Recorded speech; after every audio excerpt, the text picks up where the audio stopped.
શ્રી સ્વામિનારાયણ ભગવાનની જય. યોગી આપા વાત કરે છે નિર્માણીપણું અને સહનશીલતા ઉપર. જ્યાં સુધી ધૂંધવાયા કરે ત્યાં સુધી અંતઃકરણમાં શાંતિ ન રહે. એને સ્પર્શતા ન હોય અને ગૂંચાયા કરે તો ત્યાં સુધી અંતઃકરણમાં શાંતિ ન રહે. ક્યાંથી રહે શાંતિ? તે એવો અંતઃકરણ ભગવાનના સંબંધથી વાસિત થઈ જાય. શુદ્ધ અંતઃકરણ ભગવાનના સંબંધથી વાસિત થઈ જાય. ત્યારે અવગુણ જે હોય તે નીકળી જાય ને જીવને શાંતિ બહુ રહે. આપણે શાંતિ હોય કે ન હોય એ તમને ખબર પડતી નથી. શાંતિ એટલે એકદમ ટાળક અને ભગવાન સિવાય બીજે મન જાય નહીં. જ્યાં સુધી ધૂંધવાયા કરે ત્યાં સુધી અંતઃકરણમાં શાંતિ ન રહે. તેવું અંતઃકરણ ભગવાનના સંબંધથી વાસિત થઈ જાય. ત્યારે અવગુણ જે હોય તે નીકળી જાય ને જીવને શાંતિ બહુ રહે. એ શાંતિનો અનુભવ બહુ દુર્લભ છે. આપણને શાંતિ થાય છે. પદાર્થ મળે એટલે શાંતિ થાય, પદાર્થ જતા રહે એટલે અશાંતિ થાય. અને એવી સ્થિરતા રહે નહીં. કોઈ પણ ઈચ્છિત વસ્તુ આપણને મળે તો શાંતિ રહે, અને ના મળે એ જ વસ્તુ આપણને ન મળે અશાંતિ થઈ જાય. એટલે આપણી સ્થિરતા રહે નહીં. પણ જ્યારે ભગવાનનો સંબંધ થાય, ભગવાન વચ્ચે આવે ત્યારે એ શાંતિ આપે. એ શાંતિ કરી આપે ત્યારે એકદમ ટાળક રહે. આપણે ક્યાંય કજ્જો કરીને આવ્યા હોઈએ ત્યારે કેવી અશાંતિ થઈ જાય. કજ્જો કરીને આવ્યા હોય ક્યાંથી શાંતિ રહે? અંદર હોરી હરકતી હોય, કજ્જો કર્યો હોય તો એને તમોગુણ વર્તે. કોઈ મારી નાખું, આમ કરું, તેમ કરું, એવા વિચારો જ આવે. શાંતિ ક્યાંથી રહે?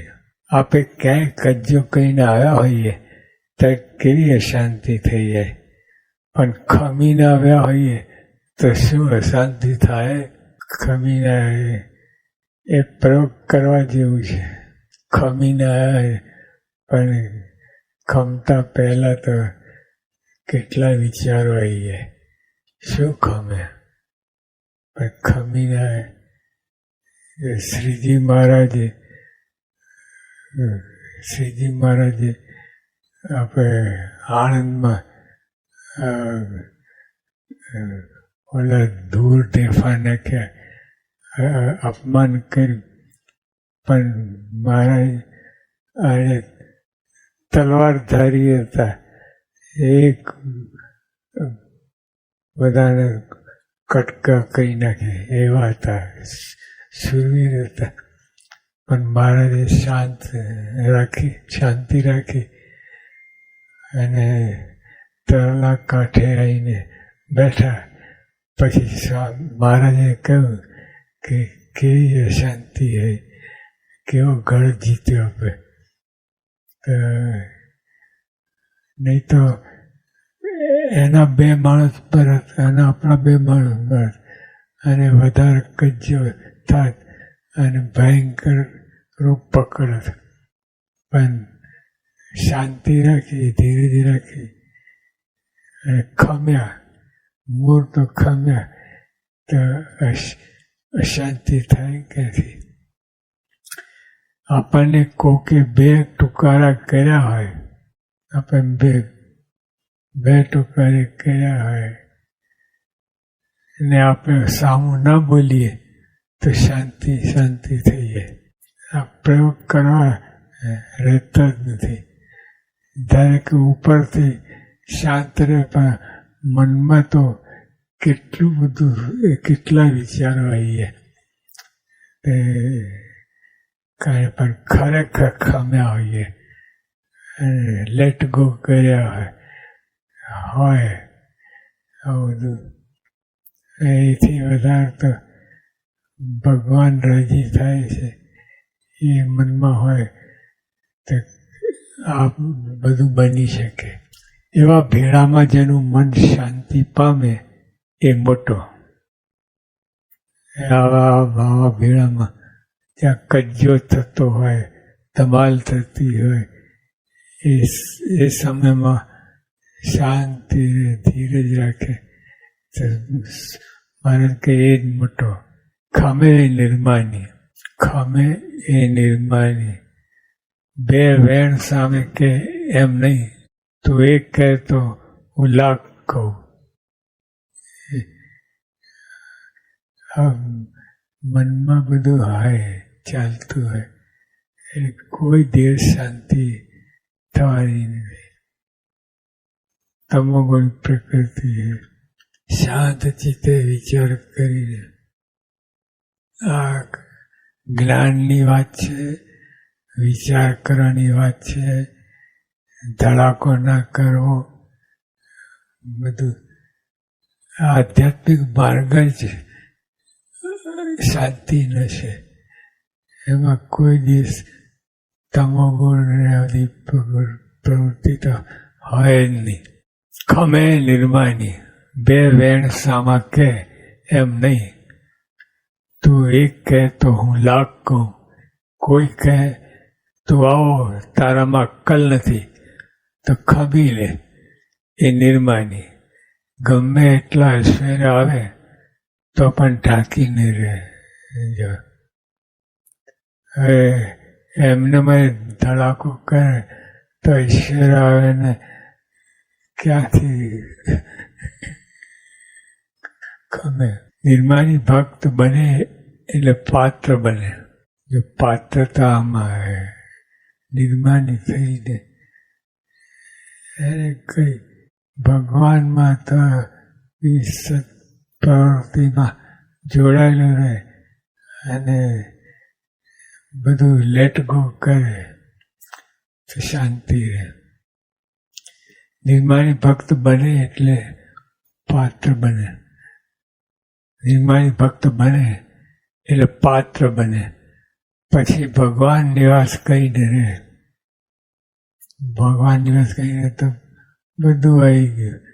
પછી શાંતિ શાંતિ રહે. અટંટ રહે તો ગુણ ના આવે. અટંટ રહે તો ગુણ ના આવે. ભાવનગરવાળા ભક્તરાજ કુબેરભાઈ કહેતા કે આપણે મંદિરમાં જઈએ તો ઠાકોરજી એમ કહે છે, આવો ભાઈ પધારો. કુબેરભાઈ કહેતા ભાવનગર ભક્ત કે ઠાકોરજી આગળ આપણે દર્શન કરીએ તો ઠાકોરજી કહે છે, આવો ભાઈ આવો. કાંઈ કોઈ પ્રતિભાવ આપતા નથી, પણ તોય દેવની બુદ્ધિ ભગવાન માટે રહે. પધારો તો પણ દેવ બુદ્ધિ રહે છે. તેમ સાધુ બોલાવે નહીં તો પણ દેવ જેવા તો જાણો. એટલે એમાં બે વાત છે. આપણે એવું ના કરવું કોઈને બોલાવવાની ચલાવવાની. બોલાવા બધા ભાવ રાખવા. પણ આ તો દ્રષ્ટાંત આપ્યું કે આ ઠાકોરજી આગળ કોઈ બોલાવે કે ના બોલાવે એ આપણે પણ દેવ બુદ્ધિ રખાય છે. તેમ સાધુ બોલાવે નહીં તો પણ દેવ જવા તો જાણો. બોલાવે દેવ જેવા તો જાણો. એટલે કોઈ પૂછે નહીં, કાંઈ નહીં. બધું પોતપોતાના કામમાં હોય અથવા દુર્લક્ષતા હોય, પણ તોય